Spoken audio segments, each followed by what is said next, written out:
perfect storm, and here's what you need to know about the rough weather coming in Los Angeles. This is shaping up to be one of the worst storms in LA's history, let alone the nation's history. We take it out now to our very own Hale Thunderstormson, who's in the eye of the storm, braving the elements. Hale, can you hear me? Yes, I can hear you, Brock. Late last night, temperatures plummeted into the sub-75-degree range. We've been experiencing torrential downpours like this one. I mean, the rain is coming in sideways. It's been creating havoc on the roads. LAPD has advised that if you are planning on wearing suede or leather, stay indoors. I repeat, stay indoors if you are planning on wearing suede. Make sure to put the cover up on your Mazda Miata. Nobody wants cracked leather. I'll be keeping an eye on the sky. Back to you in the studio, Brock. Whoa! Some really nasty stuff out there, Hale. Stay safe, buddy. Okay, as we take a look here at the Mega Doppler radar, 11 billion, you're seeing about a 35% chance of fluffy clouds coming into the Inland Empire. So really the worst is yet to come. Some really nasty stuff is yet to slam into us. It's a low pressure front called the box score. Start right now. I don't know a lot about sports, but I can drink a lot of beer. My motto is simple. C's get degrees. Need a long, inappropriate hug? I'm your man. I think I'm smarter than you, because I probably am. Howard Coward for box score.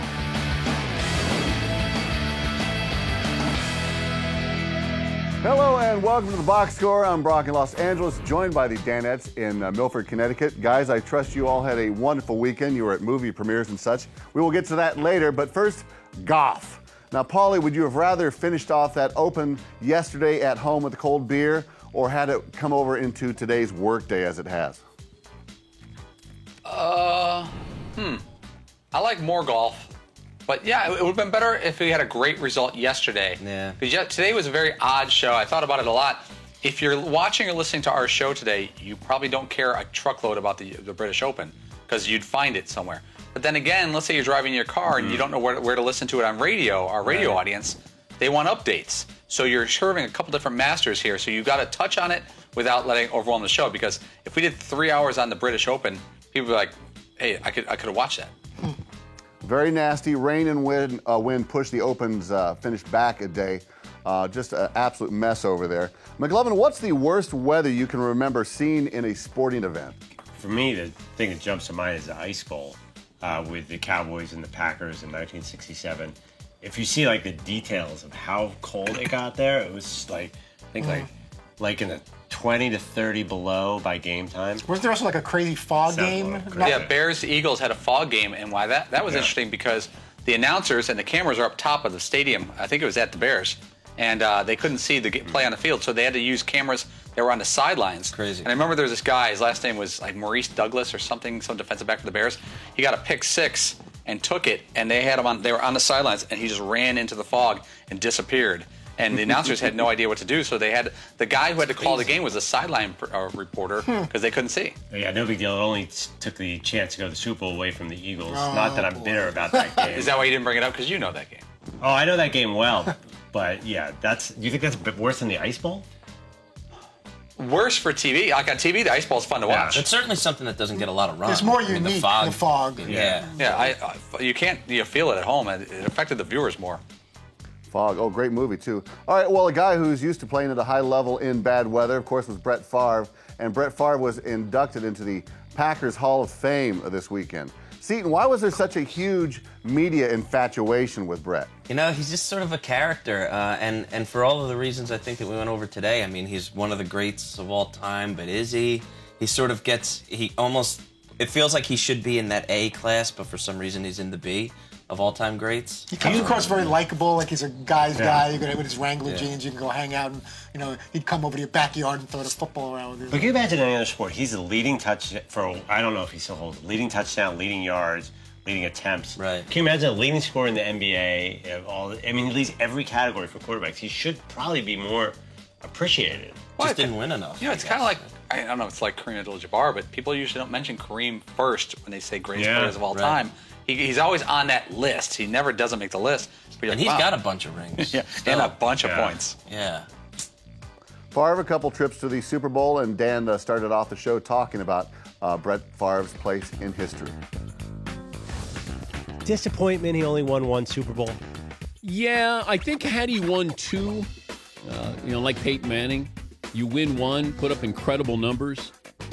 But I think Favre, if he had won one more, but, he had Desmond Howard running that kickback that certainly helped him win that one. I think people thought that they were going to win that one against Denver. He's not in the conversation. Greatest quarterbacks of all time.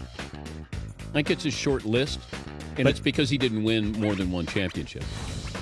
Well, being a Bronco fan, I do not mind that Brett Favre did not get a second Super Bowl in the back, I think it was 97, 98 when Denver and Elway beat Green Bay. But I think that's part of it. We were just talking while you were playing that about, does Aaron Rodgers' success take away at all from Brett Favre? Because, Brett Favre was the great Packer quarterback, at least in recent years. And then Aaron Rodgers comes along and is on his way to a Hall of Fame career and MVPs and everything else he's already accomplished. But, it's all about the rings. And, you look at the Montanas and Bradshaws and all that, and the fact that he only has one. I think that also affects Peyton, too. His own brother has one more Super Bowl ring than he does, so that may keep him just, out of that upper echelon, even though he's got all these other personal awards and accomplishments.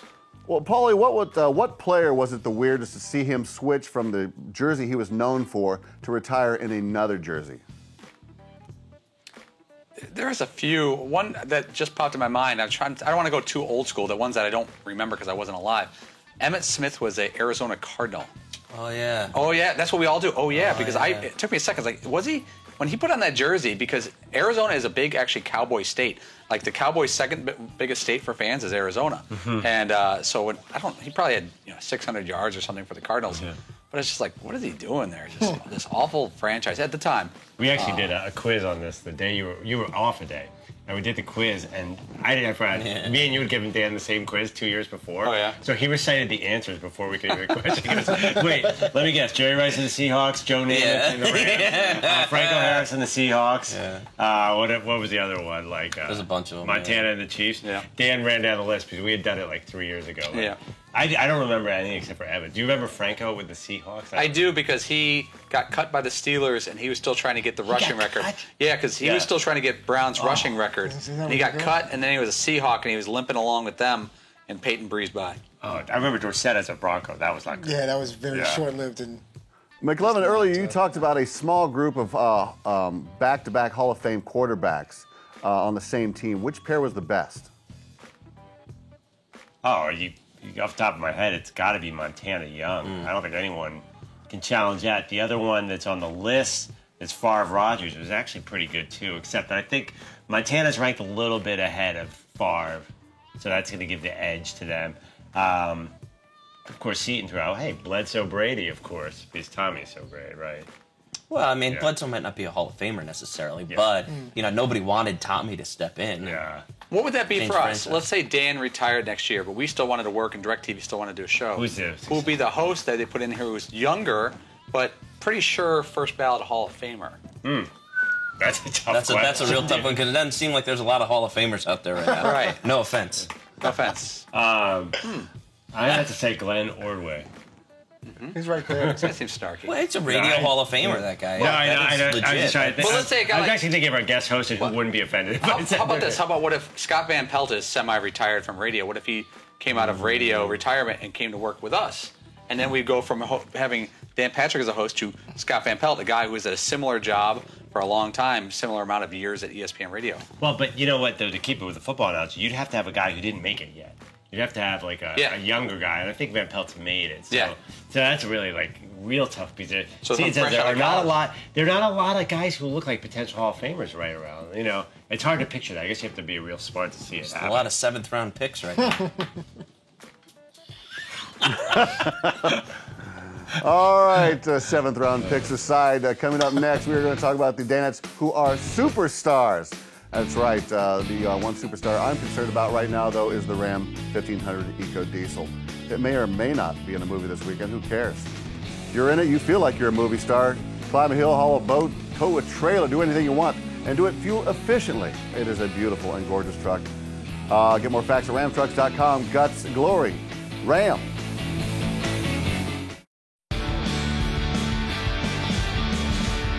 There's Seton making a statement in a light gray suit. Really stand out there. Look at the pen. He screams young White House journalist. Fritzy, grizzled veteran, a little schlumpy, but there's a lot of whiteout, like a Mark Knoller type. I'm there for the buffet. Been around the block for a while. Oh, look at Paul. Yep. Right next to Dan. Now, where's McLovin? Now you're doing a great sit up here. You're up high That's right as high there. as I But yeah, go. you're not that. You're on your tippy toes. I may be if you standing. can. I may be standing. Yeah. And there's McLovin feverishly trying to get his question in. Yeah. Back here on the box score, guys, this weekend you attended yet another movie premiere. This is getting to be a regular thing for you. For the new movie Pixels. Seton, how many premieres is this for the Danettes, and which one was the coolest experience? Man, this has got to be 3 at least, right? That we've been to. Grown Ups 2, Yeah. Pixels, and That's My Wife. That's Just Go With It. Just go with it Just too. Go With It?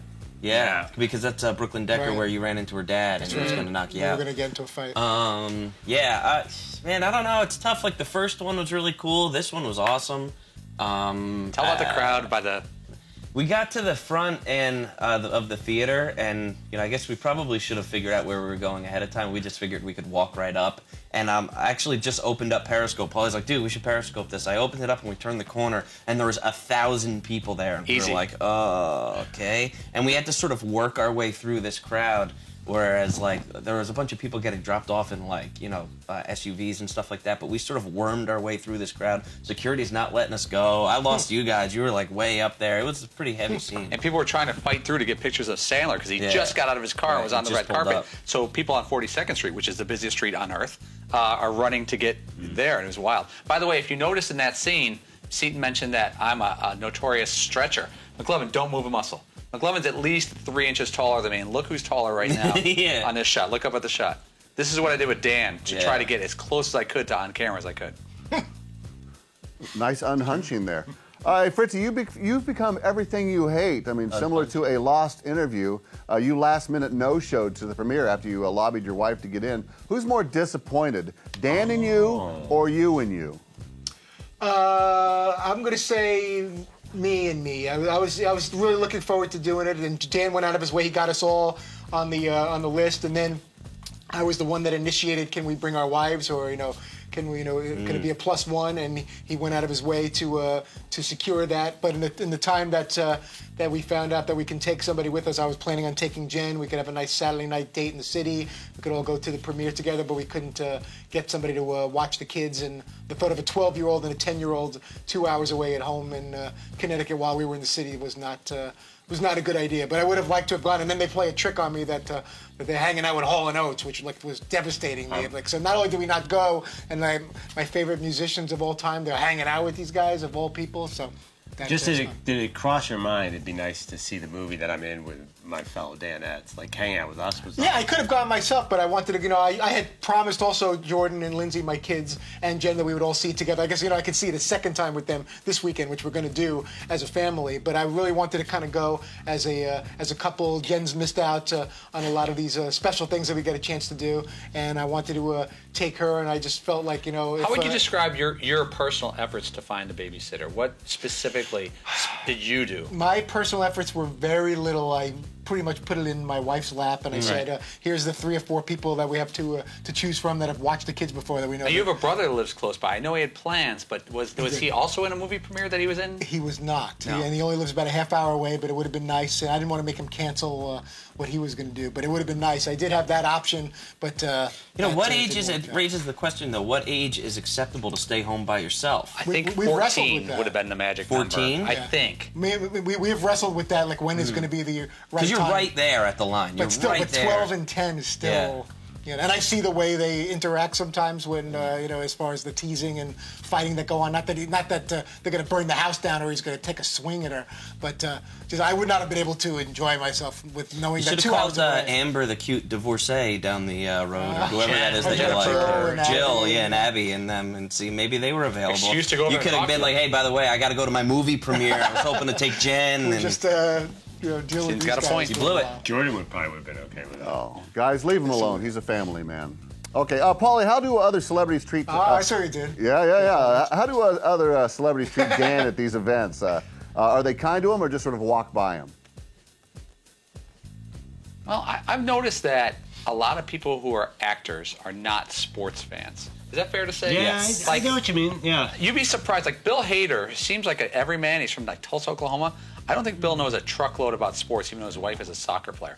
it's really hard if you know anything, even a little about sports, not to be aware of Dan Patrick. I mean, you have to really choose to not know who he is in life.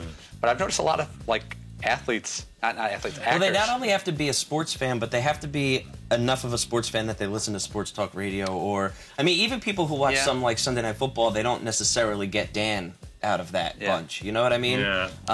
But you know what though? When Dan walks up to somebody, he's got a certain aura, and you see how people are around him. Yeah. The actors kind of know something's going on and treat Dan differently, even if they've never. Well, because a lot of times he's being introduced by Sandler or a producer or when someone. Chris Columbus says, "Oh, hey, by the way, have you met Dan Patrick yet? Hey, Dan, how you doing?" Yeah. You know, it's that kind of thing. Oh, and he does have a little bit of an aura about him. Who do you most enjoy not getting to meet or talk to? Well, I really, after the performance, it was really nice not to meet Josh Gad because he was great. He was great. I wanted to talk to him about his singing, but it didn't happen.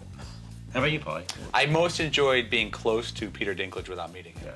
And by the way, were you really that close to him when Dan was saying on the show? That he was as close as these cameras are. So he wasn't any further than where these. The one celebrity. Shocked they didn't go over there. The one celebrity who was most around in our orbit was Brian Cox, the veteran character actor. He was almost orbiting us in a weird way. Like he kept coming by, and you're like, and he looked real serious, real stressful, all the time, just like in his character. Yeah, you know who he is? He's like the principal in Rushmore, and he's great. Fantastic. All right. Well, congrats, movie boys. You're all the best to you and Pixels and all your money you'll make on that. All right. Coming up, it's what the guys do best. It's sports wordplay. It's the Battle Royale. That's next.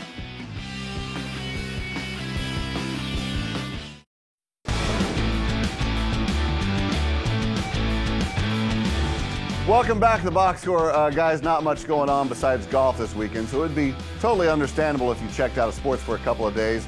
When you maybe went out to the farmer's market with your friends. Well, we got you covered with the top headlines. It is time for another edition of Mock Headline Battle Royale. I give you a headline, you give me a mock headline. Quid pro quo. All right, first headline. Tour de France leader Chris Froome has a cup of urine thrown at him mid-race Saturday. Yummy. Let's start in the back row. McLovin. Okay. Froome fumes. Leader says, "Stop throwing pee at me." Seriously, what's the deal with that? Pretty simple. All right, Paulie. There's a yellow jersey you don't want to wear. Bring out the bell. Yeah! Bring out the bell. And the postscript: Tour cyclist gets unwanted urine bath. Just to let everybody know, he didn't want it. It wasn't a fetish. It wasn't a thing. No. Golden shower. Golden shower. Heavy. Yeah, Didn't even plan for the applause break on that one. Fritzy, what do you got? Give me a cup of urine. You take cream and sugar with that, honey? That was my opportunity to do a little dice clay. You have to say who you're imitating. Wow, that was awful. No offense. Maybe if you did it as Mickey. All right, finally, Seton, your headline, please. On a scale from 1 to 10, urinate. Oh. Okay. Urinate. 1 to 10.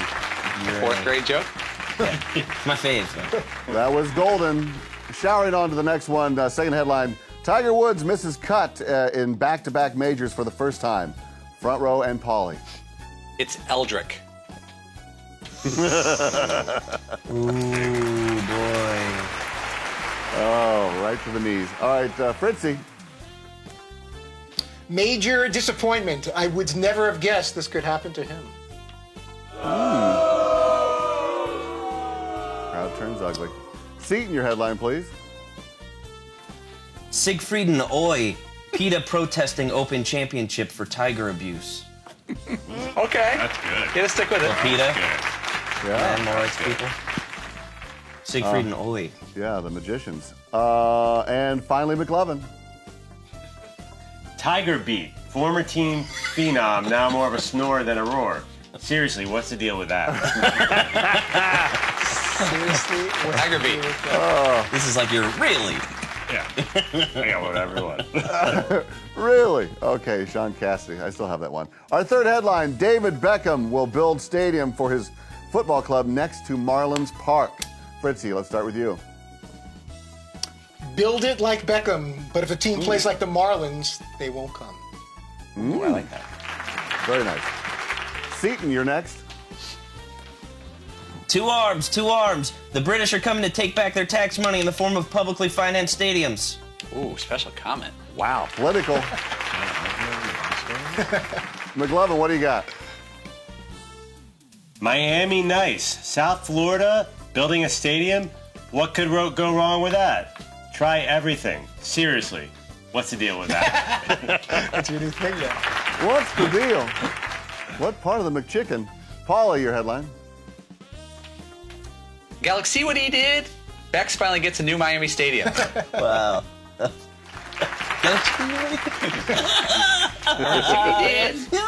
See what he did here? Kicked him in the penis. Finally, our last headline. Pro surfer Mick Fanning uninjured after being attacked by a shark during a surf competition. Front row and Seton. Killabong. Shark nearly nicks Mick Fanning. Ooh. Killabong. Killabong. Killabong. Great wardrobe. Fritzy, your headline. Fanning the flames. Keep going out in the ocean. You're going to eventually get attacked by a shark. It's true. I'm just saying. Dakota Fanning. All right, Paula, your headline. Rich, pretty boy Aussie surfer almost gets what he deserves. Whoa. Yeah. A little karmic justice. Wish I could be him. Tough life for him. All right, finally, McLovin. Holy was that a shark that just attacked that guy? What? Seriously, what's the deal with that? Can we beep that out, by the way? Paulie's done it before. Yeah. All right, McLovin worked blue, Hey, but since seriously, he Brock, I did that, can't this is sleep PG with for God's sakes. The mock headline championship belt goes to Paul Pabst. Yeah, boy, Paulie. He won it after the first one. First time this year. One for the year. The yellow jersey, you know why? He won it after just the first Boom, one. yeah, he got it after that. That's Did a you big reaction. Galaxy see Paulie? All right, Galaxy saw it. All right, this is the box score. We are taking a break to remind you that the Ram Heavy Duty, with its best-in-class towing, torque, and horsepower, doesn't need one. That might just win the Open. I'm going to have to check the Open experience on DirecTV, 701 through 705. Get more facts at ramtrucks.com. Guts, glory, Ram.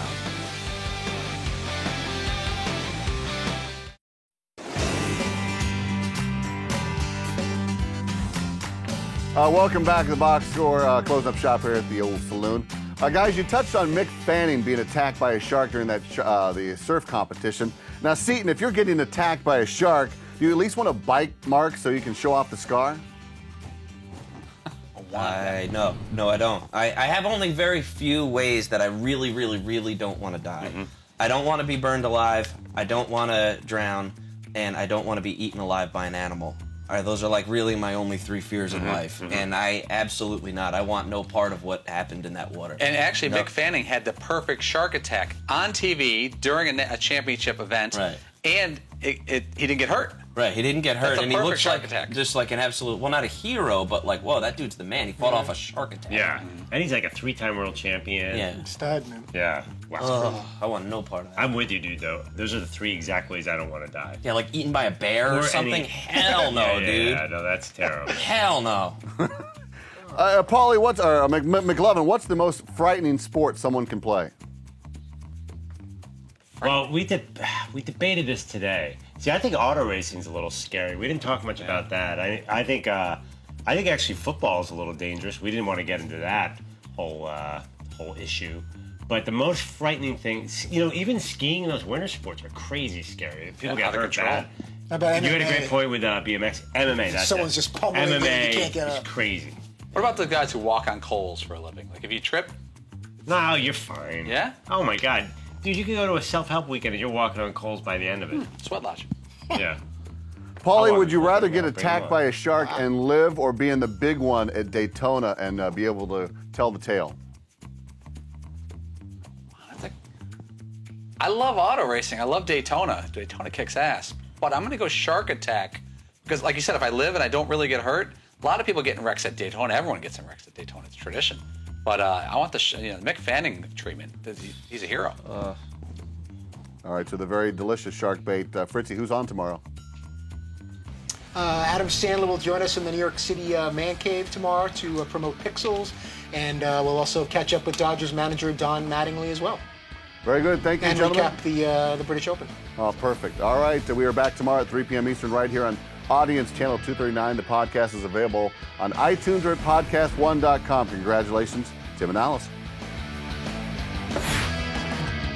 I don't know a lot about sports, but I can drink a lot of beer. My motto is simple. C's get degrees. Need a long, inappropriate hug? I'm your man. I think I'm smarter than you, because I probably am. Hey, thanks for watching the box score. Holy cow!